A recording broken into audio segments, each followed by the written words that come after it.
Halo Sobat Interest, selamat datang di Happy Podcast episode 13 tentang sistem kerja fleksibel. Apa sih itu Pak, sistem kerja fleksibel? Iya, baik, terima kasih. Jadi sistem kerja fleksibel di Kementerian Keuangan kalau di kita mengacunya kepada KMK nomor 416 tahun 2023. Nah, di situ dijelaskan bagaimana cara-cara kerja baru untuk di Kementerian Keuangan, seperti itu. Nah, di KMK 416 itu ada dua jenis sistem kerja fleksibel di Kementerian Keuangan. Yang pertama, fleksibel tempat bekerja dan fleksibel waktu bekerja, seperti itu. Baik, boleh dijelaskan Pak apa perbedaannya?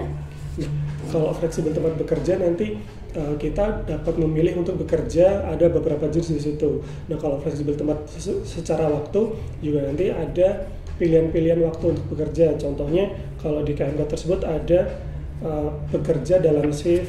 Dan bekerja dalam shift ini contohnya untuk teman-teman yang bekerjanya itu 7 hari dalam seminggu, 24 jam dalam sehari. Itu nanti dia ada waktu bekerja, misal ada shift pagi, ada shift siang, ada shift malam, seperti itu. Nah, kalau ada juga nanti work roster namanya. Work roster itu kalau misalnya sama dengan yang seperti itu, waktu bekerjanya itu 30 hari dalam 1 bulan, itu mungkin nanti pembagiannya bisa 3 hari bekerja, 1 minggu libur, atau bagaimana, itu nanti ada ketentuannya.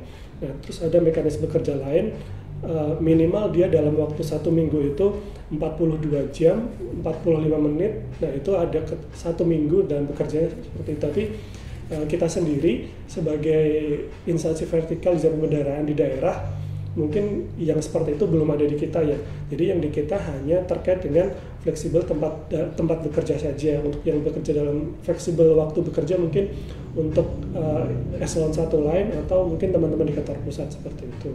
Fleksibel secara tempat bekerja itu tadi kan untuk kriterianya, sebenarnya kriterianya berlaku umum untuk dua jenis tadi ya. Mungkin kaitannya untuk yang bekerja fleksibel tempat bekerja, mungkin untuk teman-teman yang bekerjanya itu sebagai perumus kebijakan, terus tidak secara langsung berhadapan dengan stakeholder, terus bisa juga yang pekerjaan bisa dilaksanakan secara daring atau online, itu mungkin bisa menganut tempat bekerja ya, jadi bekerja bisa di mana saja. Nah, kalau untuk yang secara waktu mungkin yang tadi mungkin yang sifatnya protokoler, harus mendampingi pimpinan, mendampingi menteri, itu kan dia pekerjanya mungkin nggak mengenal waktu ya, bisa 24 jam sehari, itu mungkin bisa mengambil yang fleksibel waktu bekerja. Terus untuk teman-teman mungkin yang di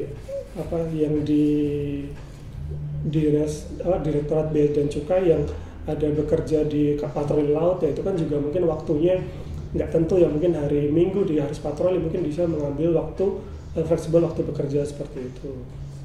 Tadi kan saya sebutkan ada fleksibel tempat bekerja ya. Yeah. Fleksibel tempat bekerja itu ada dua jenis besar istilahnya. Yeah. Pertama yang work from office, WFO, seperti yang kita laksanakan saat ini. Ada juga work from home. Yeah. Nah, tadi kan Marta sebutkan work from home base ya. Yeah. Work from home base itu adalah bagian dari work from home. Jadi yang WFH itu ada dua jenis. WFH di tempat domisili sesuai dengan kantor atau unitnya, ada juga yang work from home base atau WFHB, seperti itu. Nah, kalau yang work from home itu ya misal kita kan tinggalnya kebetulan kantor kita di Sidikalang, berarti WFH itu ya teman-teman yang rumahnya di sekitaran Sidikalang sini bisa mengambil WFH. Nah, kalau WFHB ini khusus nih, ini hanya untuk unit-unit kantor Kementerian Keuangan yang sulit berhubungan atau remote area. Nah, itu diberikan keleluasan untuk mengambil WFHB. Nah, itu pun nanti juga ada persyaratannya, tergantung lokasi remote-nya ini. Nanti ada klasifikasinya di KMK nomor 417 tahun 2023, di situ ada klasifikasinya. Kalau kita kebetulan di KPPN Sidikalang, Kabupaten Dairi, kita masuk di klasifikasi 1.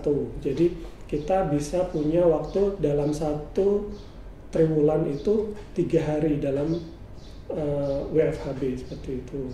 Nah, ini pun juga WFHB ini syaratnya harus di luar provinsi ya. Kalau kita sesuai dengan domisili kita di aplikasi kepegawaian kita. Tadi kan saya sebutkan home base ya. Home base itu tadi kan syaratnya itu sesuai dengan domisili yang ada di aplikasi pengelolaan SDM di aplikasi Haris. Nah, itu harus sesuai dengan alamat, misal kalau saya berarti alamat pasangan, kalau sudah menikah, kalau belum menikah berarti nanti alamat orang tua. Jadi kalau teman-teman alamat orang tuanya katakanlah di Jakarta tapi pengen WFHB di Bali, itu nggak bisa, itu namanya jalan-jalan bukan WFHB. Jadi saya sebutkan terkait, ada kan tadi ada dua ya, tempat bekerja, ada yang WFO, ada yang WFHB. Nah tadi kita belum bahas WFO ya, yang WFO itu ada beberapa jenis WFO.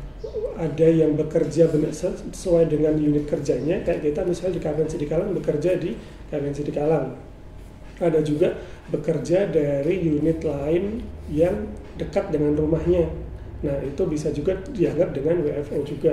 Jadi misalnya contohnya kayak teman-teman di kantor pusat ternyata tinggalnya di Bogor, kan ada tuh teman-teman yang kantornya di kantor pusat tapi tinggal di Bogor, mereka bisa ambil WFO di unit terdekatnya, misal di KPN Bogor atau bagaimana, itu bisa. Nah itu syaratnya hanya 1 hari dalam 1 minggu bisa mengambil kesempatan itu. Nah kalau yang work from office beneran itu minimal 3 hari dalam seminggu dia harus berada di kantor. Ada juga nanti lokasi lain sesuai dengan penugasan dari atasannya. Jadi misalnya sedang ada tugas DL kemana, misalnya ada DL, kalau kita misalnya ada DL ke, kan wilayah kita ada di Kabanjaya ya, misal ada lagi tugas DL di Kabanjaya dan ternyata ada keperluan kita untuk bekerja, kita bisa cari misalnya ada kafe yang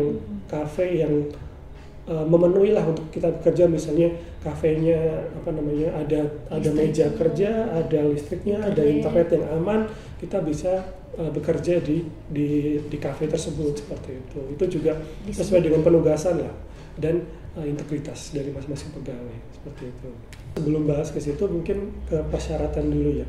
Jadi kan persyaratan tadi kan ada WFO, ada WFHB. Yang WFO tadi 3 hari di kantor definitifnya, ada yang 1 hari di kantor yang dekat dengan rumahnya. Nah, ada juga yang WFH. Kalau WFH itu syaratnya adalah 20% dari total pegawainya. WFH itu bisa mengambil WFH. Misalnya kayak di kita, misalnya satu kantor itu jumlah pegawainya ada 10, berarti dalam 1 hari yang boleh WFH hanya 2 orang saja. Nah itu salah satu syarat untuk WFH. Nah ada nanti pengecualian kalau misalnya lebih dari 20 bisa, tapi ada persyaratannya. Pertama, kalau kita dalam masa pengobatan, misalnya kita sedang dalam sakit yang lumayan habis kecelakaan dan kaki kita misalnya patah atau bagaimana, dan kita setelah operasi agak kesulitan untuk berada di kantor, tapi secara fisik saya sehat, tapi cuman sulit untuk berjalan ke kantor. Nah kita bisa mengambil WFH, itu kondisi dalam masa pengobatan. Nah bisa juga untuk ibu-ibu yang sedang hamil atau menyusui, yang kebetulan kan kondisi orang berbeda-beda ya. Mungkin kalau sedang hamil ada yang kondisinya itu kurang fit dan menyulitkan yang bersangkutan untuk hadir di kantor secara fisik, itu dengan surat keterangan dokter bisa mengambil WFH, dikecualikan dari yang 20% tadi. Jadi terus bisa juga kalau misalnya anggota keluarga kita membutuhkan perawatan khusus. Jadi misalnya yang anaknya mungkin baru kecelakaan dan harus dirawat di rumah, membutuhkan intensif dan tidak ada orang lain yang harus merawat, dan memang dipastikan dari atasan langsungnya bahwa dengan merawat anggota keluarganya tersebut yang bersangkutan tetap bisa bekerja secara optimal, itu juga bisa mengambil WFH dengan di luar dari yang 20% tadi. Atau untuk teman-teman yang misalnya udah dalam masa NPP, jadi 1 tahun sebelum yang bersangkutan pensiun, mungkin bisa mengambil WFH dikecualikan dari yang 20% tadi. Nanti dilakukan pembinaan dan pengawasan. Mungkin kalau di kita kan ada namanya CMC ya, coaching, mentoring, dan counseling. Nah, dari coaching atau itu kan nanti kan pimpinan bisa menilai nih, oh ini integritas stafnya bagaimana, apakah bisa diteruskan WFH. Nah itu dibutuhkan peran pimpinan di sana. Itu. Terima kasih kepada Bapak Andi Sanjaya selaku narasumber hari ini, dan sampai jumpa di topik-topik menarik selanjutnya. Terima kasih Sobat Interest.